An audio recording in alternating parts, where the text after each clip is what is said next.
ষোড়শ বর্ষে পা রাখল পিলখানায় বিডিআর হত্যাকাণ্ড। নতুন তদন্তে প্রকৃত অপরাধী শনাক্তের আশা শহীদ পরিবারের।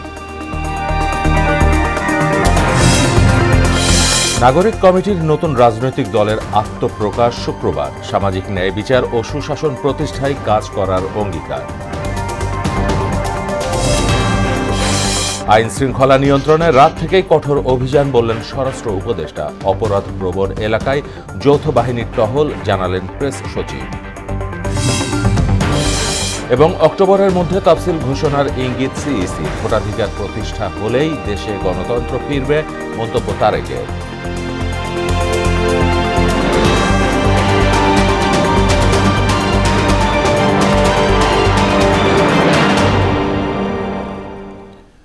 আসসালামু আলাইকুম, সবাইকে মোহনা সংবাদে স্বাগত। শুনছিলেন শিরোনাম, সঙ্গে আছি মাহমুদ হোসেন। এবার বিস্তারিত। ষোড়শ বর্ষে পা রাখল পিলখানায় বিডিআর হত্যাকাণ্ড। শহীদ পরিবারের সদস্যদের আশা, নতুন তদন্তে দ্রুতই প্রকৃত অপরাধীদের নাম বেরিয়ে আসবে। এদিকে আন্তর্জাতিক অপরাধ আদালতের প্রসিকিউটর গাজী এইচ তামিম জানিয়েছেন, মানবতা বিরোধী অপরাধে এ হত্যাকাণ্ডের তদন্ত হবে কিনা তা স্বাধীন তদন্ত কমিশনের প্রতিবেদন পাওয়ার পর সিদ্ধান্ত নেওয়া হবে। বিস্তারিত কাজী পাপ্পুর রিপোর্টে। একে একে 15 বছর পার হয়ে 16 বছর চলে এলো। দাবি আদায়ের নামে 2009 সালের 25 ফেব্রুয়ারি কিছু বিডিআরের বিপদগামী সদস্য নারকীয় হত্যাযজ্ঞে মেতে ওঠে পিলখানায়। সংস্থার মহাপরিচালক সহ বিভিন্ন পর্যায়ের 57 জন সেনা কর্মকর্তাকে নির্মমভাবে হত্যা করে তারা। বর্বরচিত ওই ঘটনায় দুটি মামলা হয়, একটি হত্যা, অপরটি বিস্ফোরক আইনে। হত্যা মামলা নিম্ন আদালত ও হাইকোর্টের রায়ের পর এখন আপিল বিভাগে বিচারাধীন। আমি মাননীয় প্রধান বিচারপতি মহোদয়ের কাছে বিনয়ের সাথে অনুরোধ জানাতে চাই, যে মামলাটি কার্যতালিকায় আছে সেটি ন্যায় বিচারের স্বার্থে দ্রুত শুনানি এবং নিষ্পত্তির জন্য আমি আকুল আবেদন জানাচ্ছি। বিস্ফোরক যে মামলাটি, সেটি বিচার কার্য আবার শুরু হয়েছে। 1300-র উপরে সাক্ষী। আমরা জানি না যে এই 1300 জন সাক্ষী রাষ্ট্রপক্ষ কবে তারা শেষ করবেন এবং কতকাল এটাতে আরো লাগবে। এই ঘটনার পেছনের যে ঘটনা, এই ঘটনার সাথে সংশ্লিষ্ট যারা আইনের আওতায় এখনো আসেনি, যারা ধরাছোঁয়ার বাইরে রয়ে গেছেন, সেই ষড়যন্ত্রকারীদেরকে, সেই কুশীলবদেরকে খুঁজে বের করে সরকারের কাছে, আইনের কাছে সুপর্দ করাই হচ্ছে তদন্ত কমিশনের মূল কাজ। বিডিআর হত্যা ঘটনায় সাবেক প্রধানমন্ত্রী শেখ হাসিনা সহ 58 জনের বিরুদ্ধে আন্তর্জাতিক অপরাধ ট্রাইব্যুনালে মামলা দায়ের করেছেন শহীদ পরিবারের সদস্যরা। হাইকোর্ট ডিভিশনের একটি আদেশে সরকার একটি সেপারেট তদন্ত দায়িত্ব দিয়েছেন সরকারের একটি কমিশন করে। সে কারণে আমরাও একটু এই ব্যাপারে স্লো যাচ্ছি, যে এই কমিশনের রিপোর্ট আসার পরে আমরা আমাদের সিদ্ধান্ত নিতে আরো সহজ হবে যে আদৌ এটি আমাদের মানবতা বিরোধী অপরাধের অধীন কোনো অপরাধ কি নয়। এদিকে 25 ফেব্রুয়ারিকে শহীদ সেনা দিবস হিসেবে ঘোষণা করায় অন্তর্বর্তী সরকারকে কৃতজ্ঞতা জানিয়েছেন শহীদ পরিবারের সদস্যরা। শহীদ দিবস ঘোষণার মাধ্যমে সরকার আমাদের বাবাদের যে আত্মত্যাগ, এটিকে জাতীয়ভাবে স্বীকৃতি দিল। আমাদের হৃদয়ের ক্ষত একটু হলো কমেছে বলে আমি মনে করি। সশস্ত্র বাহিনীর অফিসারদের জীবন রক্ষার্থে একজন লোক শহীদ হয়েছেন। তো আমরা মনে করি আমার বাবার সম্মান শুধু শহীদই সম্মান না, আমার বাবাকে যেন জাতীয় বীরের মর্যাদা দিয়ে খেতাব দেওয়া হয়। বিডিআর হত্যাকাণ্ডে শহীদ সুবেদার মেজর নুরুল ইসলামের ছেলে আশরাফুল আলম হান্নান মনে করেন, খুব দ্রুতই প্রকৃত অপরাধীদের নাম তদন্তে বেরিয়ে আসবে। এই হত্যাকাণ্ডের যারা মাস্টার মাইন্ড আর যারা এই হত্যাকাণ্ড এক্সিকিউট করেছে, তাদেরকে আইনের আওতায় এনে সর্বোচ্চ শাস্তি বাস্তবায়ন। কাজী পাপ্পু, মোহনা সংবাদ, ঢাকা। বিডিআর হত্যাকাণ্ডের ঘটনা আজও স্মৃতি থেকে মুছে যায়নি বলে মন্তব্য করেছেন বিএনপির সিনিয়র যুগ্ম মহাসচিব রুহুল কবির রিজভী। সোমবার নয়াপল্টনে এক জরুরি সংবাদ সম্মেলনে তিনি বলেন, 2009 সালের 25 ফেব্রুয়ারি দেশের চৌকস 57 জন সামরিক কর্মকর্তাকে নৃশংসভাবে হত্যা করা হয়েছে। বাংলাদেশকে পঙ্গু করতেই এই হত্যাকাণ্ড বলেও অভিযোগ করেন রিজভী। এ ঘটনার মাস্টার মাইন্ডদের সঙ্গে তৎকালীন প্রধানমন্ত্রী ও আওয়ামী লীগ নেতাদের যোগাযোগ থাকার কথাও জানান তিনি। কারো যদি কিছু অপরাধ থাকে তাহলে তারা সেই ব্যাপারে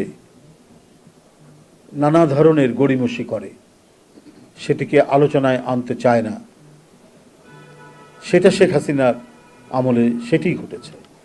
এখন স্বতঃস্ফূর্তভাবে এটি পালিত হবে জাতীয় শহীদ সেনা দিবস। এই দিবসটি উপলক্ষে বাংলাদেশ জাতীয়তাবাদী দল বিএনপি ঢাকায় যেমন কর্মসূচি রয়েছে, আলোচনা সভা এবং সেখানে দোয়া অনুষ্ঠান হবে, এবং সারা দেশেও বাংলাদেশ জাতীয়তাবাদী দল দোয়া অনুষ্ঠানের আয়োজন করবে। শুক্রবার জাতীয় সংসদ ভবনের সামনে থেকে আত্মপ্রকাশ করতে যাচ্ছে বৈষম্য বিরোধী ও নাগরিক কমিটির নতুন রাজনৈতিক দল। সোমবার সন্ধ্যায় বাংলা মোটরে নাগরিক কমিটির কার্যালয়ে এ তথ্য জানান সংগঠনটির মুখ্য সমন্বয়ক সার্জিস আলম। আর সদস্য সচিব আক্তার হোসেন বলেন, ক্ষমতার আধিপত্যের লাগাম টানা ও জবাবদিহিতা নিশ্চিত করাই হবে নতুন দলের মূল কাজ। বিস্তারিত মনিরুল ইসলামের প্রতিবেদনে। বাংলাদেশের রাজনৈতিক অঙ্গনে আরও একটি পালকযুক্ত হতে যাচ্ছে শুক্রবার বিকেল ৩টায়। গণতন্ত্রের আতুরঘর জাতীয় সংসদ ভবনের সামনে থেকেই শুরু হবে এ দলের শুভ সূচনা। তবে তার আগে দলটির নাম প্রকাশ করা হবে। বৈষম্য বিরোধী ছাত্র আন্দোলন এবং জাতীয় নাগরিক কমিটি ঐক্যবদ্ধভাবে নতুন একটি রাজনৈতিক দলের আত্মপ্রকাশ করতে যাচ্ছে আগামী 28 ফেব্রুয়ারি বিকাল ৩টায়।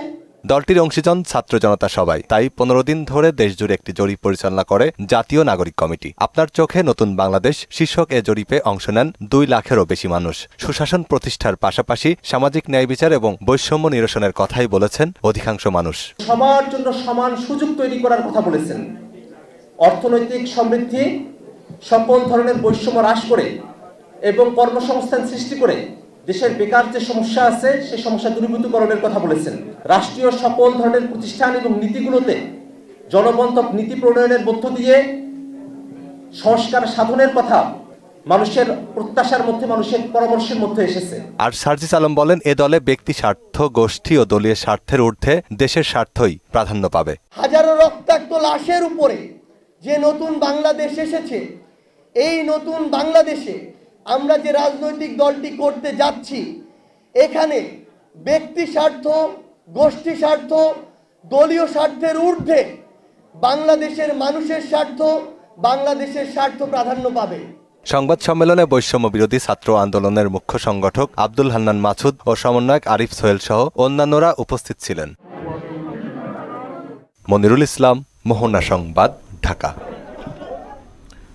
দেশের আইনশৃঙ্খলা পরিস্থিতি সন্তোষজনক আছে দাবি করে এটি আরও ভালো করার সুযোগ রয়েছে বলে জানালেন স্বরাষ্ট্র উপদেষ্টা জাহাঙ্গীর আলম। পরিস্থিতি উন্নয়নে রাত থেকে আইনশৃঙ্খলা বাহিনী কঠোর অবস্থানে যাবে বলেও জানান তিনি। আর প্রধান উপদেষ্টার প্রেস সচিব শফিকুল আলম বলেছেন, রাজধানী ঢাকাসহ সারা দেশের অপরাধপ্রবণ এলাকায় যৌথ বাহিনীর টহল বাড়ানো হবে। শামীমুজ্জামান চৌধুরীর রিপোর্ট।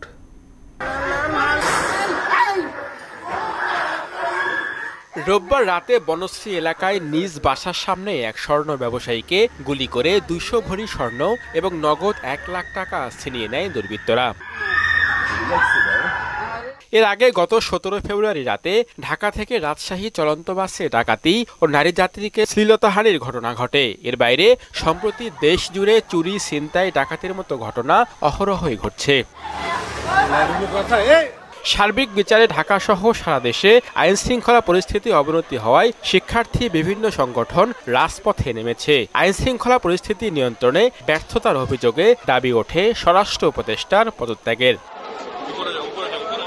এমন পরিস্থিতিতে সচিবালয়ে আইন শৃঙ্খলা সংক্রান্ত কোর কমিটির বৈঠক শেষে সাংবাদিকদের মুখোমুখি হন উপদেষ্টা জাহাঙ্গীর আলম। পদত্যাগ প্রসঙ্গে নিজের অবস্থান তুলে ধরে দেশের আইন শৃঙ্খলা পরিস্থিতি সন্তোষজনক আছে বলে দাবি করেন তিনি। আইন শৃঙ্খলা পরিস্থিতি স্যাটিসফ্যাক্টরি, বাট এটা উন্নতি করার অবকাশ হয়ে গেছে।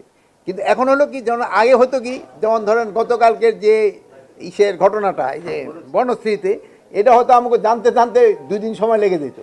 কিন্তু এখন হলো এটা সাথে সাথে ঘটনা জেনে যায়।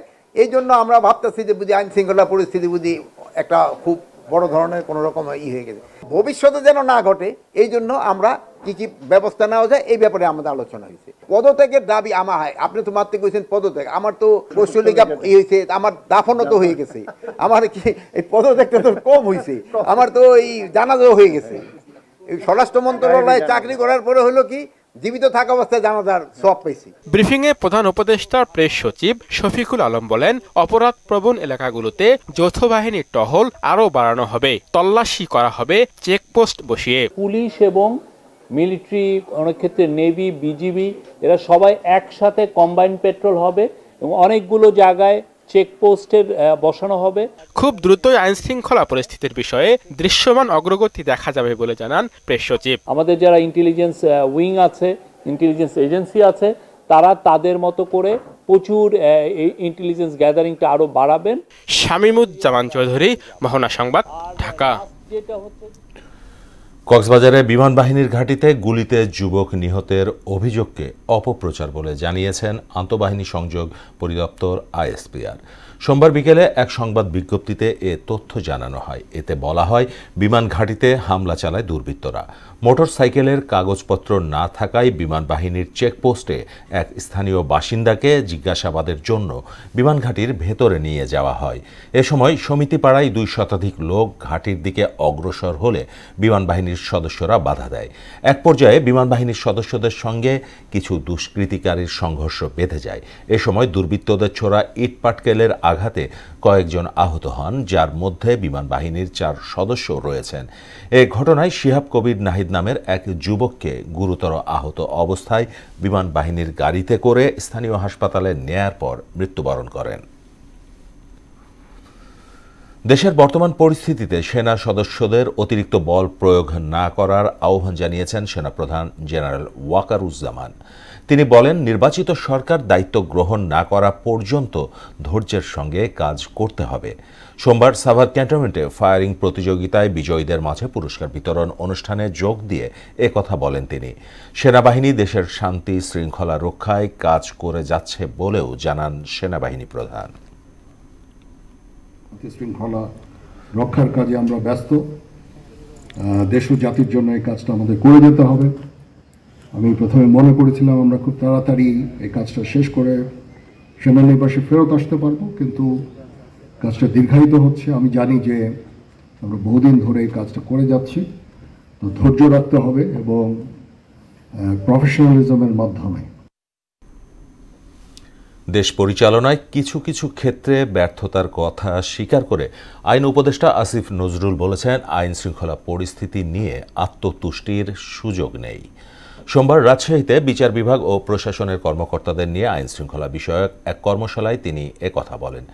এতে চিফ প্রসিকিউটর তাজিল ইসলাম জানান, নির্বাচনের আগেই ফ্যাসিস্ট শেখ হাসিনা সহ শীর্ষ কয়েকজনের বিচার কাজ শেষ হবে। সানিউল আলম রাজুর প্রতিবেদন, জানাচ্ছেন সুরাইয়া মুন্নি। পরিবর্তিত পরিস্থিতিতে মানবাধিকার ও পরিবেশের ওপর গুরুত্বসহ আইন প্রয়োগ নিয়ে রাজশাহীতে কর্মশালার আয়োজন করে স্বরাষ্ট্র মন্ত্রণালয়। এতে রাজশাহী বিভাগের বিভিন্ন পর্যায়ে বিচারক, জেলা ও উপজেলা প্রশাসন এবং বিভাগীয় পুলিশ প্রশাসনের কর্মকর্তারা অংশ নেন। কর্মশালা শেষে পুলিশ মহাপরিদর্শক বাহারুল আলম বলেন, দেশ অস্থিতিশীল করতে একটি চক্র উঠে পড়ে লেগেছে।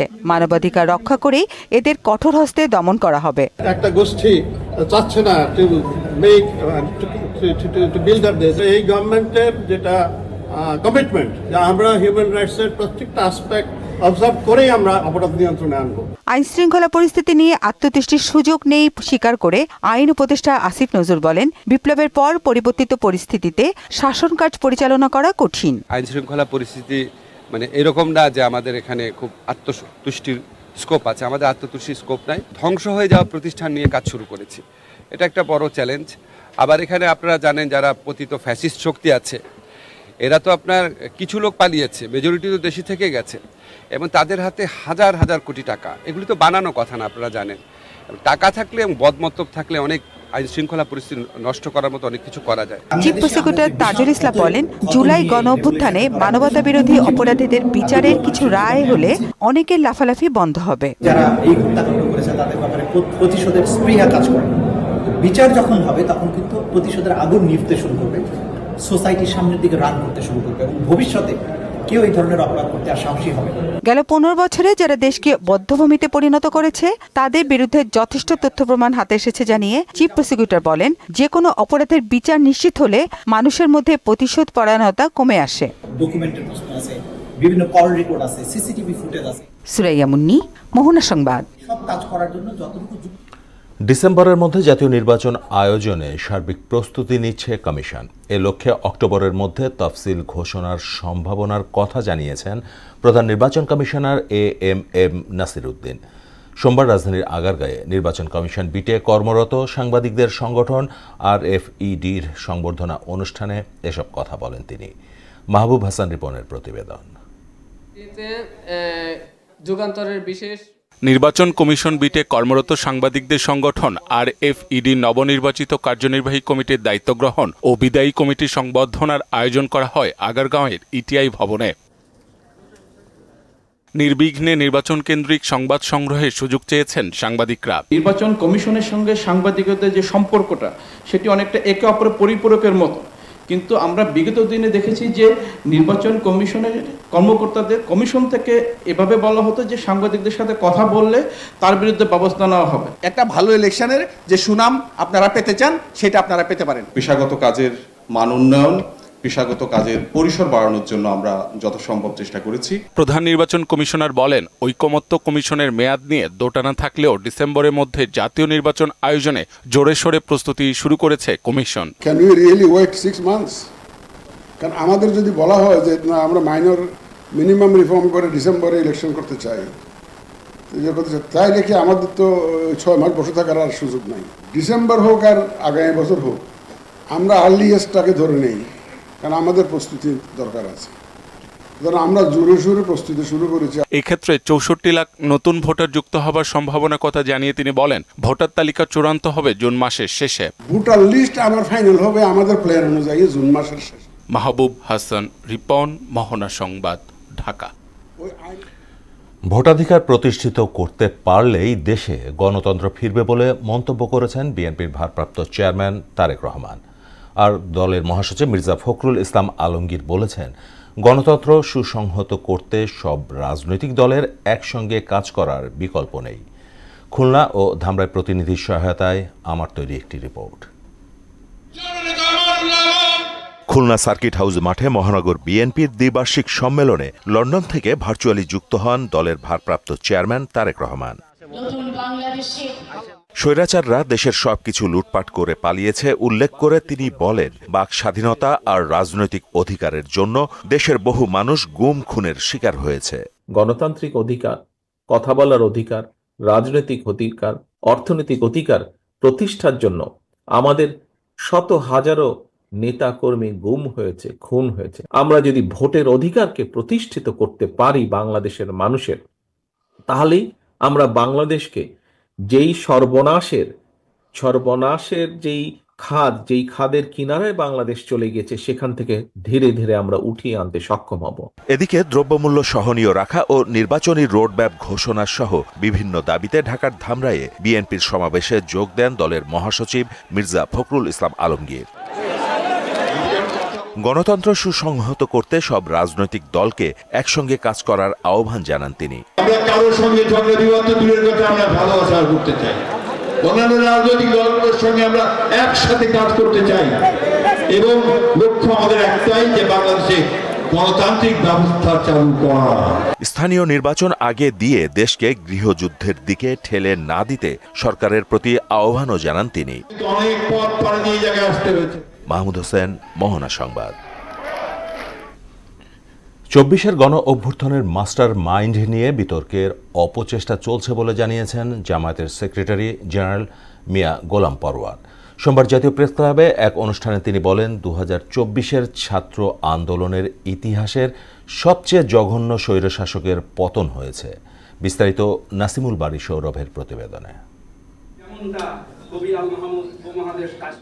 জাতীয় প্রেস ক্লাবে ভাষা আন্দোলন থেকে গণ অভ্যুত্থান অপ্রতিরোধ্য বাংলাদেশ শীর্ষক সেমিনার আয়োজন করে বাংলাদেশ জামায়াতে ইসলামী ঢাকা মহানগর দক্ষিণ।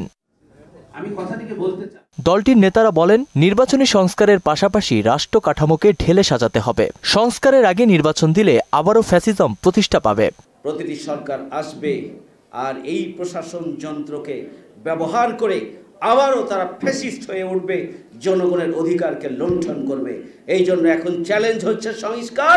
অনেক সত্য ইতিহাস চাপা পড়ে যাচ্ছে উল্লেখ করে জামায়াতের সেক্রেটারি জেনারেল মিয়া গোলাম পরোয়ার বলেন, অনেকেই নিজেদের গণ অভ্যুত্থানের মাস্টার মাইন্ড দাবি করছে। এখনই এই বিপ্লব হয়ে পারল না 6 মাস 6.5 মাস গণ অভ্যুত্থানের পরে, এখনই কারা এই আন্দোলনের মাস্টার মাইন্ড ছিল এর কৃতিত্ব এখন হাইজ্যাক করা শুরু হয়েছে।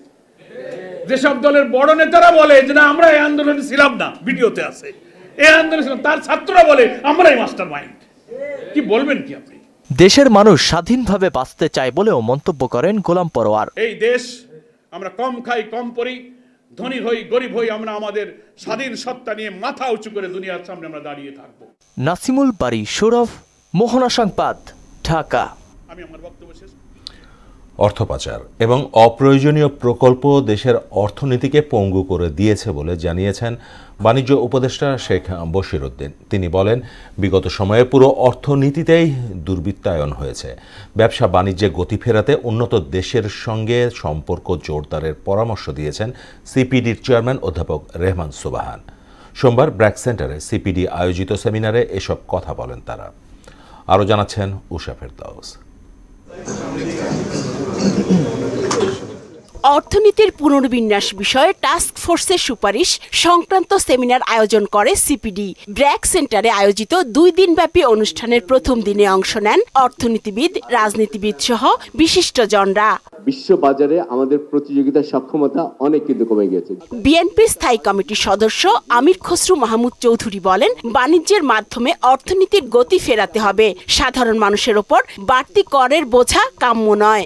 কিছু রেভিনিউ কালেকশনের জন্য যে একটা আমাদের যে প্রোটেকশন, যে ট্যারিফের জন্য যে ইম্পোর্ট লিবারালাইজেশন আমরা কিন্তু ফুললি কোনো সময় করতে পারছি, যেখান থেকে আসলে আসার কথা, কিন্তু আমরা যাচ্ছি কোথায় ভিএটিতে, আমরা যাচ্ছি কোথায় সাধারণ মানুষের উপর ট্যাক্স করছি। এক্ষেত্রে বিশ্বের উন্নত দেশগুলোর সঙ্গে বাণিজ্যিক সম্পর্ক জোরদারের পরামর্শ দেন সিপিডি চেয়ারম্যান অধ্যাপক রেহমান সুবহান। Bangladesh's domestic market should not be ignored. After all, if you have 175 million people and this domestic market is growing at 6% every year. So whether this market has been adequately exploited, whether quality improvements can be made in this particular market, and whether a whole range of products which have matured in the domestic market and can then be diverted into export. প্রধান অতিথির বক্তব্যে বাণিজ্য উপদেষ্টা শেখ বশিরউদ্দিন বলেন, বিগত সময়ে দেশের সমগ্র অর্থনীতিতে দুর্বৃত্তায়ন হয়েছে। Infrastructure and many other things that was used as a conduit to actually seriously harm the economy. অর্থনীতিকে গতিশীল করতে রপ্তানি পণ্যের বহুমুখীকরণ ও শ্রমিকদের দক্ষতা বাড়ানোর উপর গুরুত্ব দেন বাণিজ্য উপদেষ্টা। Acceptable cost of energy, increasing labor productivity. উষা ফেরদৌস, মোহনা সংবাদ, ঢাকা। রাজধানীর সোহরাওয়ার্দী হাসপাতালে এক্স-রে, বিনামূল্যে ওষুধ প্রাপ্তি ও বিভিন্ন পরীক্ষা নিরীক্ষায় অনিয়মের অভিযোগ উঠেছে। সেবা প্রার্থীরা জানান, কর্তৃপক্ষের ভুল সিদ্ধান্তে বাড়তি টাকা খরচ করে বেসরকারি হাসপাতালে পরীক্ষা করাতে হয়, ওষুধও কিনতে হয় বাইরে থেকে। অভিযোগ স্বীকার করে হাসপাতালের পরিচালক ডাক্তার শফিকুর রহমান জানান, লোকবলের অভাবে পূর্ণ সেবা দেয়া সম্ভব হচ্ছে না। সুরায়া মুনির রিপোর্ট। প্রতিদিন দেশের প্রত্যন্ত এলাকা থেকে কয়েক হাজার মানুষ রাজধানীর বিভিন্ন হাসপাতালে চিকিৎসা নিতে আসে। এদের একটা উল্লেখযোগ্য অংশ আবার আসে সোহরাওয়ার্দী মেডিকেল কলেজ হাসপাতালে। দূর দূরান্ত থেকে আসা রোগীদের অভিযোগ, দীর্ঘ লাইন পেরিয়ে ডাক্তারের দেখা পেলেও সেবার মান যাচ্ছে তাই। এরপর পরীক্ষা নিরীক্ষা করাতে গিয়ে দেখা যায় 3 ঘন্টা সেবা দিয়ে সকাল 11টার মধ্যেই বন্ধ হয়ে গেছে সব কাউন্টার। 11টার আগেই প্রস্রাবের রক্তের টেস্ট বন্ধ করে দেয়, আলট্রা হয়। সকাল 8টা বাজে সিরিয়াল দিলেও পাওয়া যায় না। 30 জন লোকের বেশি আর ওখানে হয় না। দেরি করে সিরিয়াল ধরে মেন্টাল করে যে এইটা সিরিয়াল ধরো, এইটা সিরিয়াল ধরো, তারপর দেখা যায় 11টা 12টার পরে আর হয়ই না। পরীক্ষা নিরীক্ষা এখানে করতে পারি না, সম্পূর্ণ ট্রিটমেন্ট পরীক্ষার জন্য বাইরে পাঠায়। তাহলে আমরা সরকারি হাসপাতাল কিসের জন্য আসি? নরমাল সরকারি হাসপাতাল না 200 টাকা নিব, এনে 400 টাকা, 1 টাকাও কম নয়। ডাক্তার নাস্তা খাইতে গেছে সকাল দেখি আদা এই রিপোর্ট লয়ে খারাই হয়েছি, এখন তো কোনো খবর নাই আসার। হাসপাতালের ফার্মেসি থেকেও ভাগ্যে জোটে সস্তার কিছু ওষুধ, বাকিগুলো কিনতে হয় বাইরে থেকে। দামি দামি ওষুধ লেখা দেয় কি 2টা ট্যাবলেট 3টা 4টা ট্যাবলেট দেয়, এত কিছু হয় না। আমরা গরিব মানুষ, ডাক্তার দেয় 3 বেড়ায়, সরকারি ডাক্তারখানা আসি, এখনো হেল্প পাই না। দেখলে দেখে, না দেখলে না দেয়, অভিযোগ স্বীকার করে হাসপাতালের পরিচালক ডক্টর শফিকুর রহমান বলেন, পর্যাপ্ত লোকবল না থাকায় সেবার মানে এমন ঘাটতি। আমি তো চাই আমার হসপিটাল ভালো থাকুক, আমি তো আমার এখানে জনগণ ভালো সেবা পাক, আমি তো সবসময় সেটাই চাইবো। কিছু দুষ্টু লোককে তুলে এনে যদি আমি শাস্তি দিতে পারি, আমার সার্ভিসের মান ভালো থাকবে, হাসপাতাল নিয়ে কেউ প্রশ্ন তুলবে না। সংকট সমাধানের চেষ্টা চলছে বলেও জানান তিনি। সব মিলিয়ে প্রশাসন কিন্তু সবসময় জনবান্ধব চিন্তা করে। সুরাইয়া মুন্নি, মোহনা সংবাদ, ঢাকা। সারা দেশের স্বীকৃতিপ্রাপ্ত সব নন এমপিও শিক্ষা প্রতিষ্ঠান একযোগে এমপিওভুক্ত করার দাবি জানিয়েছেন শিক্ষকরা। সোমবার রাজধানীর জাতীয় প্রেস ক্লাবের সামনে সম্মিলিত নন এমপিও ঐক্য পরিষদ এর ব্যানারে লাগাতার অবস্থান কর্মসূচির দ্বিতীয় দিনে এমন দাবি জানানো হয়। অনুষ্ঠানে বক্তারা বলেন, দেশের সব নন এমপিও শিক্ষা প্রতিষ্ঠান এমপিওভুক্ত করার সময়ের দাবি। শিক্ষার মান উন্নয়ন ও মানবিক কারণেই এটি করা প্রয়োজন। দাবি আদায় না হওয়া পর্যন্ত অবস্থান কর্মসূচি অব্যাহত থাকবে বলেও জানান তারা। 4 ঘন্টার চেষ্টায় নিয়ন্ত্রণে এসেছে দেশের অন্যতম পর্যটন কেন্দ্র রাঙ্গামাটি জেলার সাজেকের আগুন। তার আগেই পুড়েছে রিসোর্ট কটেজ সহ প্রায় 100 ঘর। দুপুর 1টার দিকে এই অগ্নিকাণ্ডের ঘটনা ঘটে। অগ্নিকাণ্ডের সূত্রপাত হয় ইকো ভ্যালি রিসোর্টের পাশেই। ফায়ার সার্ভিস, সেনাবাহিনী ও স্থানীয়রা মিলে আগুন নিয়ন্ত্রণে আনে। অগ্নিকাণ্ডের কারণ ও ক্ষয়ক্ষতির পরিমাণ এখনও জানা যায়নি। আন্তর্জাতিক প্রসঙ্গ, ৪র্থ বছরে গড়ালো রাশিয়া ইউক্রেন যুদ্ধ। এদিকে তাৎক্ষণিক যুদ্ধবিরতি নয়, সংকট সমাধানে ইউক্রেনের সঙ্গে দীর্ঘস্থায়ী শান্তি চায় মস্কো। এরই মধ্যে সব বন্দীদের একসঙ্গে বিনিময়ের প্রস্তাব দিয়েছেন প্রেসিডেন্ট জেলেনস্কি। অন্যদিকে কঙ্গোতে বিদ্রোহীদের হামলায় গেল 1.5 মাসে 7,000 মানুষের মৃত্যু হয়েছে বলে জানিয়েছে প্রধানমন্ত্রী জুডিথ। এছাড়া ফ্রান্সে অবস্থিত রুশ দূতাবাসে হামলা চালিয়েছে দুষ্কৃতিকারীরা। ইস্তিয়াক হোসেনের ডেস্ক রিপোর্ট। ৪র্থ বছরে গড়ালো রাশিয়া ইউক্রেন যুদ্ধ। সোমবার কিয়েভে এক সম্মেলনে ইউরোপের নেতারা অংশ নেন। ঘনিষ্ঠ মিত্র যুক্তরাষ্ট্রের উপর আর নির্ভর করা যায় কিনা তা নিয়ে অনিশ্চয়তা তৈরি হয়েছে বলে রয়টার্সের এক প্রতিবেদনে জানানো হয়। এদিকে যুক্তরাষ্ট্রের সমর্থনে তড়িঘড়ি করে যুদ্ধবিরতি চায় না রাশিয়া, বরং যুদ্ধের মূল কারণগুলো চিহ্নিত করে দীর্ঘস্থায়ী সমাধানে আগ্রহী তারা। সোমবার এক সাক্ষাৎকারে এই কথা বলেছেন রুশ উপপররাষ্ট্রমন্ত্রী সের্গেই রিয়াবকভ। ইউক্রেন রাশিয়া যুদ্ধ অবসানের সূচনা করতে দুদেশের মধ্যে বন্দি বিনিময়ের প্রস্তাব দিয়েছেন ইউক্রেনীয় প্রেসিডেন্ট ভলোদিমির জেলেনস্কি। যুদ্ধের 3য় বার্ষিকীতে কিয়েভে আয়োজিত এক সম্মেলনে এই প্রস্তাব দেন তিনি। অন্যদিকে বিদ্রোহীদের হামলায় চলতি বছরের জানুয়ারি থেকে কঙ্গোর পূর্বাঞ্চলে 7,000 মানুষের মৃত্যু হয়েছে। সোমবার জেনেভায় মানবাধিকার কাউন্সিলের এক বৈঠকে এ তথ্য জানান দেশটির প্রধানমন্ত্রী জুডিথ। এ সময় 90টি আশ্রয় শিবির পুরোপুরি ধ্বংস হয়ে যাওয়ায় 4,50,000 মানুষ বাস্তুচ্যুত হয়েছে বলেও জানান তিনি। ফ্রান্সের রুশ দূতাবাসে হামলা চালিয়েছে দুষ্কৃতিকারীরা। সোমবার মার্সেই শহরে ওই দূতাবাসের কাছে একটি বিস্ফোরণ ঘটনা হয় বলে জানায় আন্তর্জাতিক গণমাধ্যম অ্যাসোসিয়েটেড প্রেস। এতে কোনো হতাহতের খবর পাওয়া না গেলেও এলাকায় আতঙ্ক ছড়িয়ে পড়ে। এই ঘটনায় উদ্বেগ জানিয়েছে পুতিন প্রশাসন। জার্মানির পার্লামেন্ট নির্বাচনে ফ্রেডরিক মেটসের নেতৃত্বাধীন রক্ষণশীল জোট সিডিইউ CSU জয়ী হয়েছে। তবে নির্বাচনের প্রতিদ্বন্দ্বী দলগুলোর চেয়ে ভালো ব্যবধানে এগিয়ে থাকলেও একক সংখ্যাগরিষ্ঠতা নিশ্চিত করতে পারেনি জোটটি। সংখ্যাগরিষ্ঠতার চেয়ে 30% পিছিয়ে আছে তারা। ইশতিয়াক হোসেন, মোহনা সংবাদ। এদিকে আসরের গ্রুপ বির ম্যাচে আজ মাঠে নামছে অস্ট্রেলিয়া ও দক্ষিণ আফ্রিকা। রাওয়ালপিন্ডিতে বিকেল 3টায় শুরু হবে খেলা। জয় দিয়ে শুরু করা দু দলেরই এটি দ্বিতীয় ম্যাচ। এবারের খেলায় জিতলেই নিশ্চিত হবে সেমিফাইনাল। তবে সাম্প্রতিক পরিসংখ্যানে প্রোটিয়ারা এগিয়ে থাকায় এক ধরনের চাপ রয়েছে অজি শিবিরে। বিস্তারিত মুদাসির আলীর ডেস্ক রিপোর্টে। চ্যাম্পিয়ন্স ট্রফিতে আফগানদের বিপক্ষে 107 রানের জয়ে দক্ষিণ আফ্রিকা এবং ইংল্যান্ডের বিপক্ষে সবচেয়ে বেশি রান তাড়া করে 5 উইকেটে জিতে মাইটি অস্ট্রেলিয়া। তবে দু দলের হেড টু হেড পরিসংখ্যানে কিন্তু পিছিয়ে রয়েছে দুবারের চ্যাম্পিয়ন্স ট্রফির শিরোপা জয়ীরা। ওয়ানডে ফরম্যাটে এ পর্যন্ত 110 বার পরস্পরকে মোকাবিলা করেছে দু দল। এক ম্যাচ পরিত্যক্ত হওয়া ছাড়া অজিতের 51 এবং প্রোটিয়াদের জয় 55টিতে। সবশেষ 2023 সালের ওয়ানডে বিশ্বকাপের সেমিফাইনালে দক্ষিণ আফ্রিকাকে 3 উইকেটে হারায় অজিরা। আবার সেই টুর্নামেন্টের গ্রুপ পর্বে অজিদেরকে 134 রানে পরাস্ত করে প্রোটিয়ারা।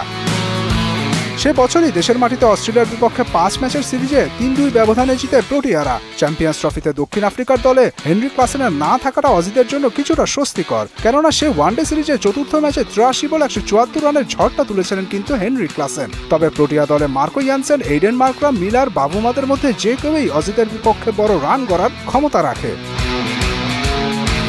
এদিকে খেলা যেহেতু হবে রাওয়ালপিন্ডিতে, সেহেতু বড় রান স্কোর করার সম্ভাবনা আছে দু দলেরই। লাহোরে ইংল্যান্ডের বিপক্ষে ম্যাচে কিন্তু Inglis Matt Short, Labuschagne, Alex ক্যারিরা অস্ট্রেলিয়ার হয়ে সেটাই দেখিয়ে দিয়েছেন। এদিকে বোলিংয়ের ক্ষেত্রে অজিদের চেয়ে এগিয়ে দক্ষিণ আফ্রিকা, কেননা দক্ষিণ আফ্রিকার চ্যাম্পিয়ন্স ট্রফির স্কোয়াডে রাবাদা, লুঙ্গি এনগেরি এই দুজনই কিন্তু অজিদের বিপক্ষে সবশেষ ওয়ানডে সিরিজ জয়ে গুরুত্বপূর্ণ ভূমিকা রাখেন। তবে Mitchell Starc, Pat Cummins, Hazlewood ছাড়া দক্ষিণ আফ্রিকার বিপক্ষে কতটুকু সুবিধা করে উঠতে পারবে অস্ট্রেলিয়া, সে নিয়ে প্রশ্ন থেকেই যায়। মুদাসির আলী, মোহনা সংবাদ। শেষ করব মোহনা সংবাদ, যাবার আগে শিরোনামগুলো আরো।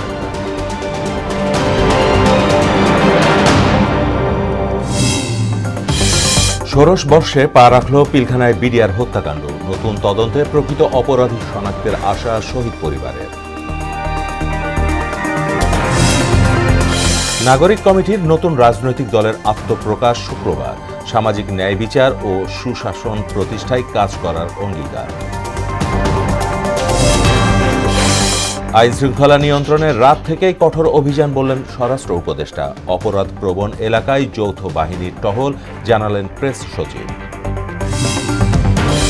এবং অক্টোবরের মধ্যে তফসিল ঘোষণার ইঙ্গিত সিএসির। ভোটাধিকার প্রতিষ্ঠা হলেই দেশে গণতন্ত্র ফিরবে, মন্তব্য তারেকের।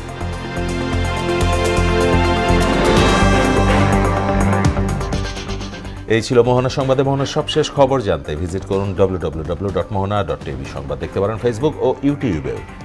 এতক্ষণ সঙ্গে থাকার জন্য সবাইকে ধন্যবাদ।